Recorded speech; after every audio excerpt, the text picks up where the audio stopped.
Hello, beautiful creatures of the world, and welcome back to Coffee with Kerri-Lynn. It's a beautiful day in the far north of Maine, up along the Canadian border in the crown of Maine. And I hope it's a beautiful day wherever you are as well.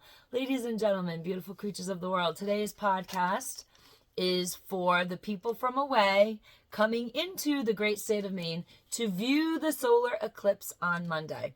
Now, we have estimates throughout the state that we are going to have 60,000 to 100,000 people converge all along the trajectory for the solar eclipse. They're going to converge in many small towns along the eclipse path.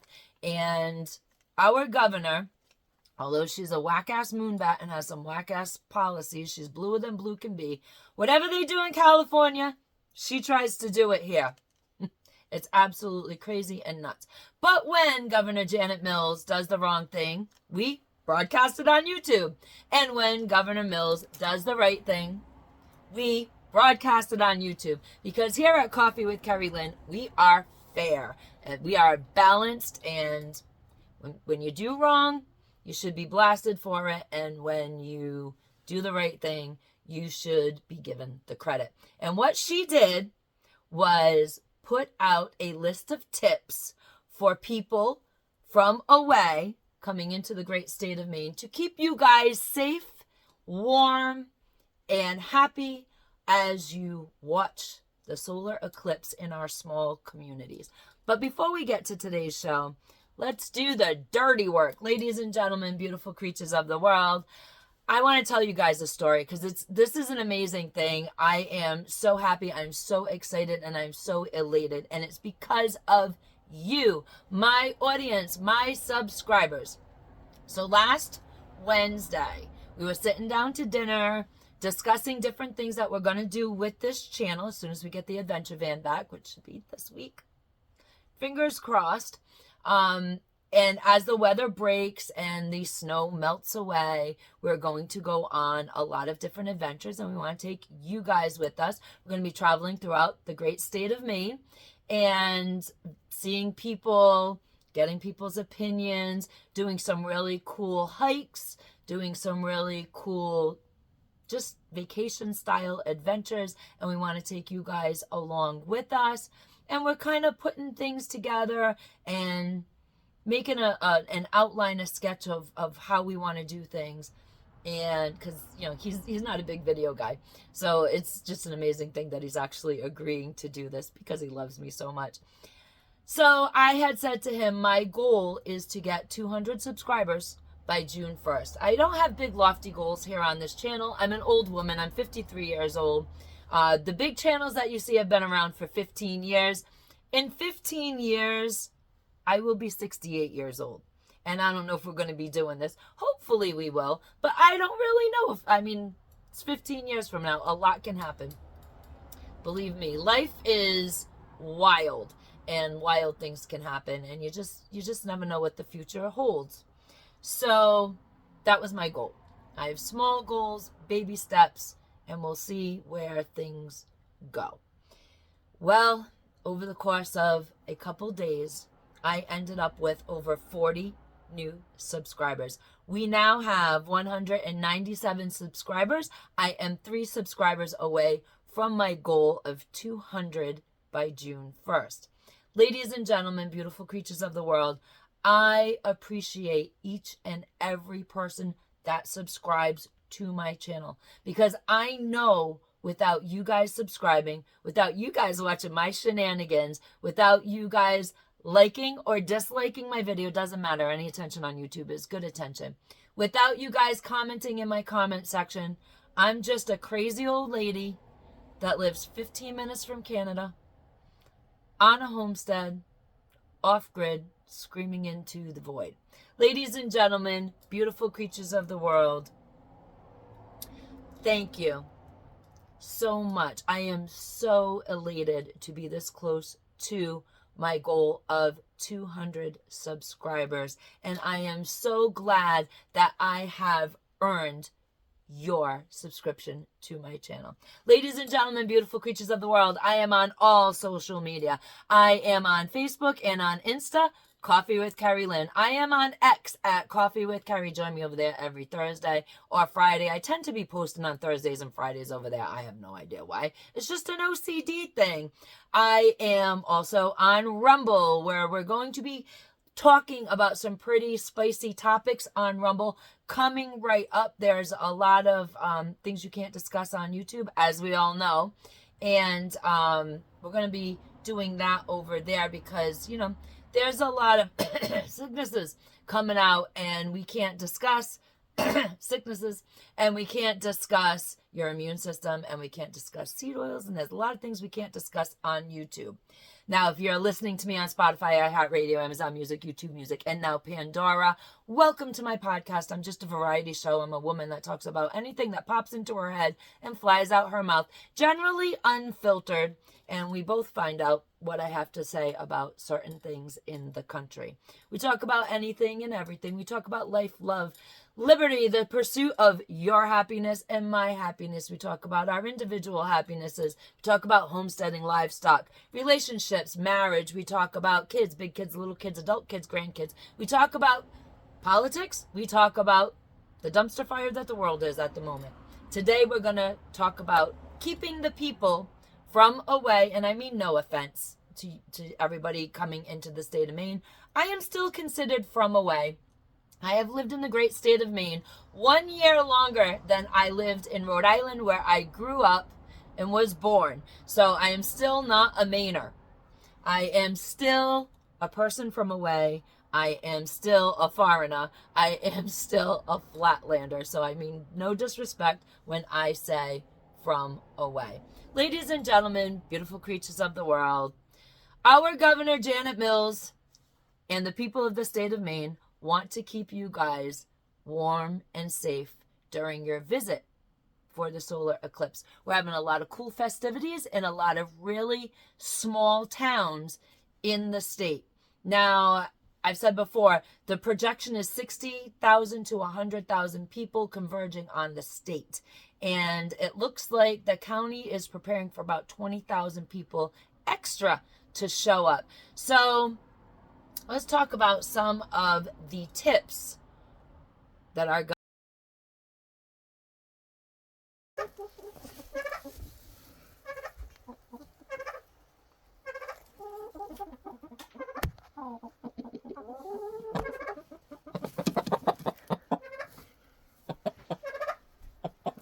So we had our first technical difficulty issue here during the podcast. If it's going to go wrong, ladies and gentlemen, it's going to go wrong on this podcast. I'm a one-woman show today. I don't have a big show. I have a small show, and I do just about everything myself.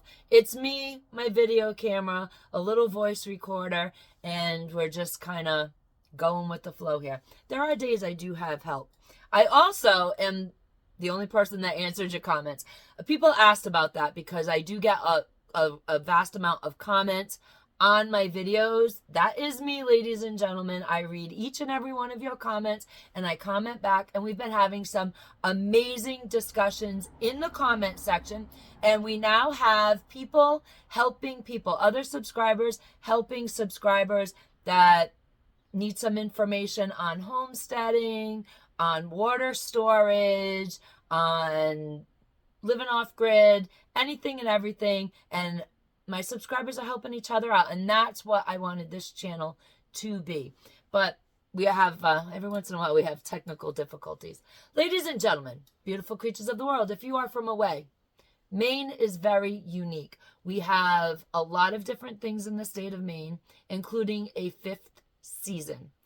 While we do have winter, spring, summer, and fall, between winter and spring, we have this lovely little season. Actually, it's a despicable little season, and I can't stand it, but it happens every single year, called mud season. Our mud here in Maine is so thick and so sticky, it's going to suck the tires off of your cars. Ladies and gentlemen, beautiful creatures of the world, if you are coming to Maine this week, please avoid the mud, because we may not find you if you step into it.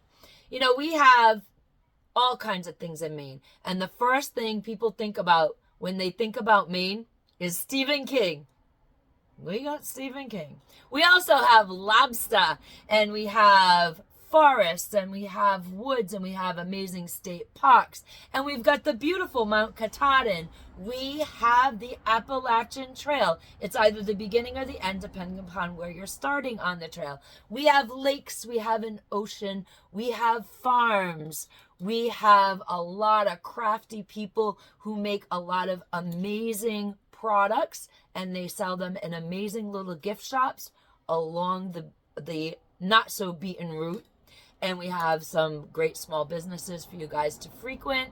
And, you know, tourist money is always welcome here in the great state of Maine. And we have a lot of really nice restaurants for you guys to kick back and relax and enjoy.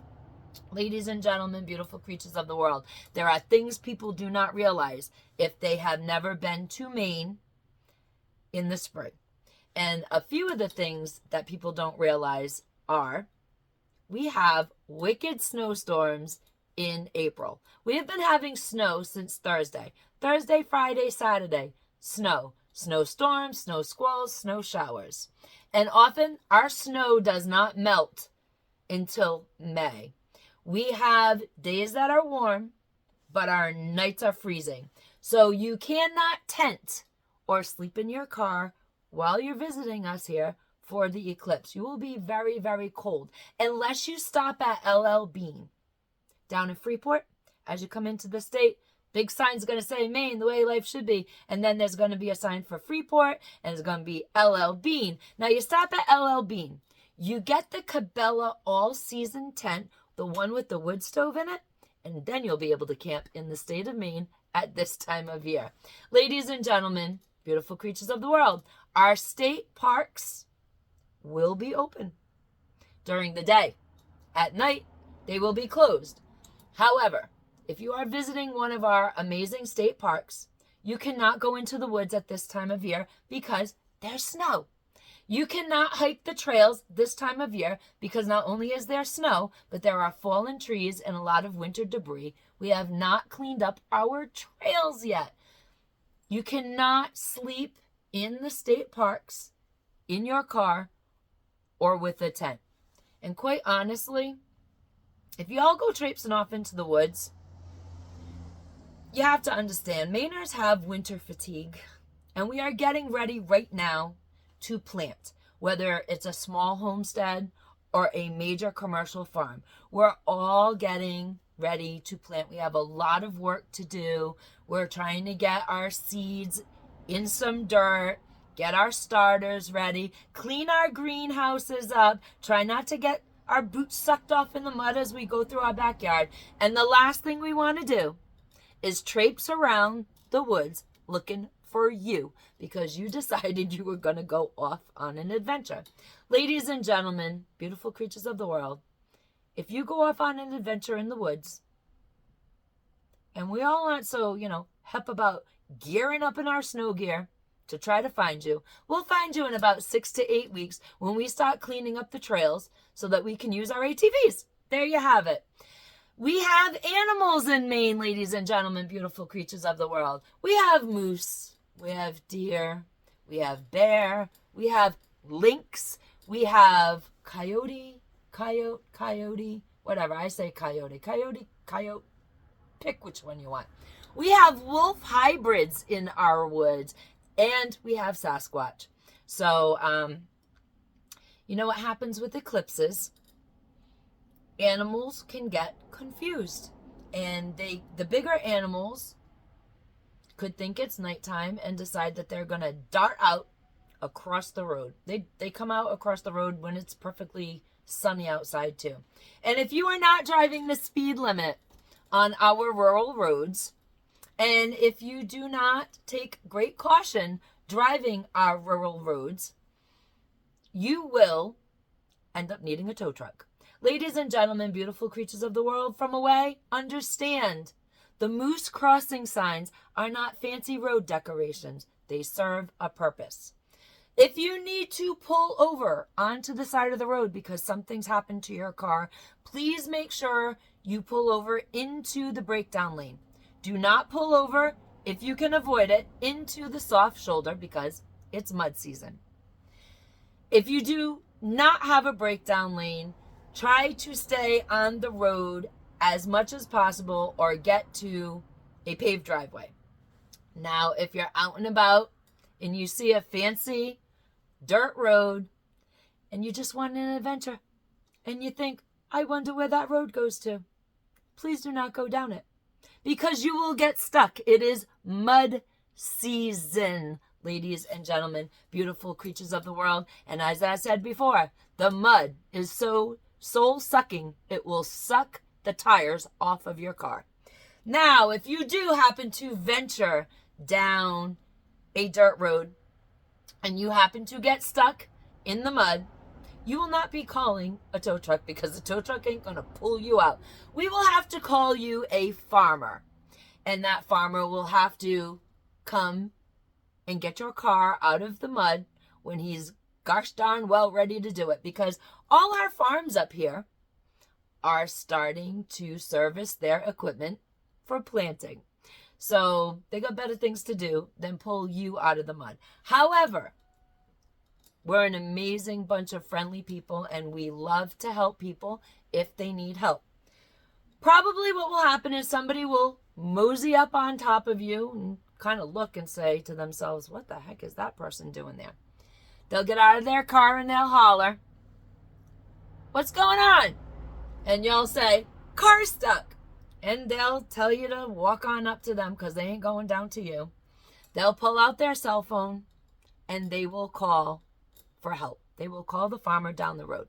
Now, because everybody is servicing their equipment for plant, you're going to have to wait a little while before that farmer comes. So if you're from the city and you're impatient and you think things are going to happen for you real quick up here, just kick back and relax because you're going to wait until the farmer down the road a piece finishes his business to come pull your car out of the mud. While you're waiting, ladies and gentlemen, beautiful creatures of the world, for those of you who have pulled this adventure shenanigan, the person who stops to help you will tuck you into the front seat of their truck, put the heater on for you to keep you nice and warm, pass over a thermos full of nice warm coffee, make the call to the farmer to get the tractor down, to get your car unstuck. Now you'll wait. You'll be sitting there and you will have a pleasant conversation. You will be asked, where you from? You will be asked, what you doing up here?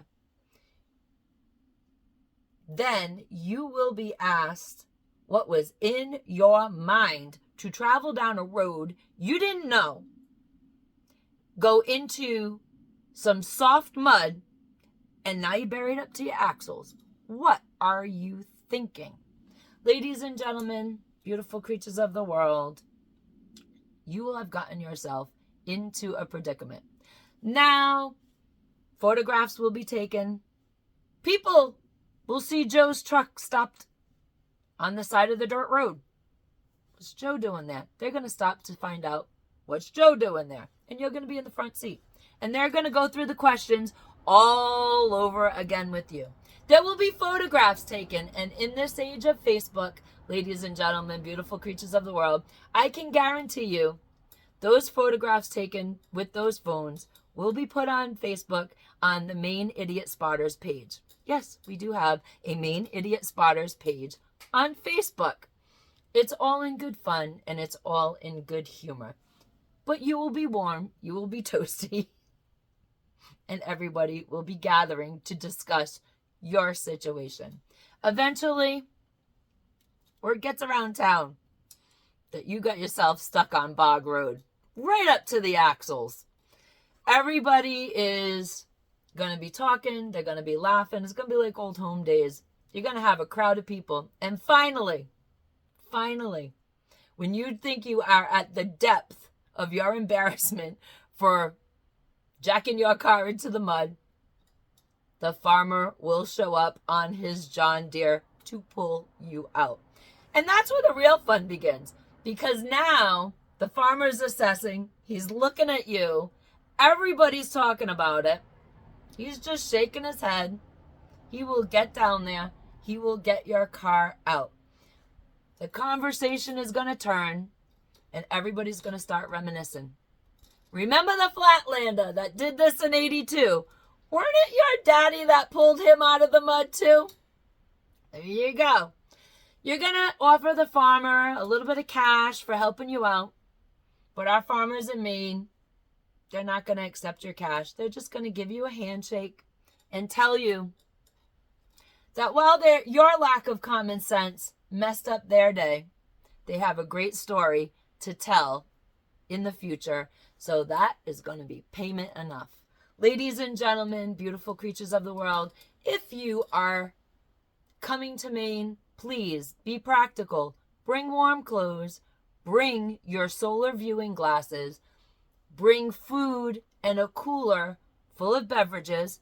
But do remember, we have a lot of dry towns in the state of Maine. So mind what beverages you're bringing.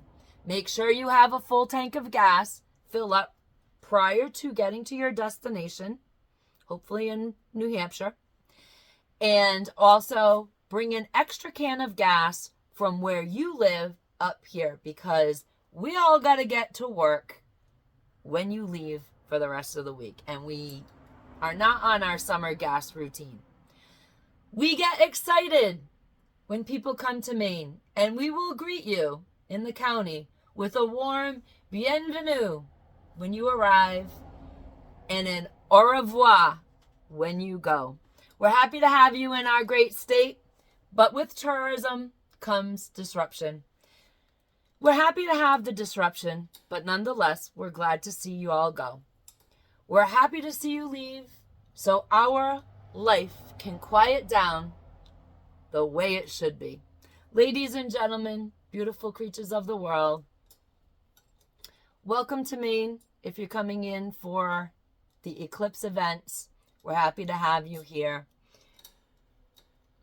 We're also happy to see you go. And carpe diem, because no one promised you a tomorrow.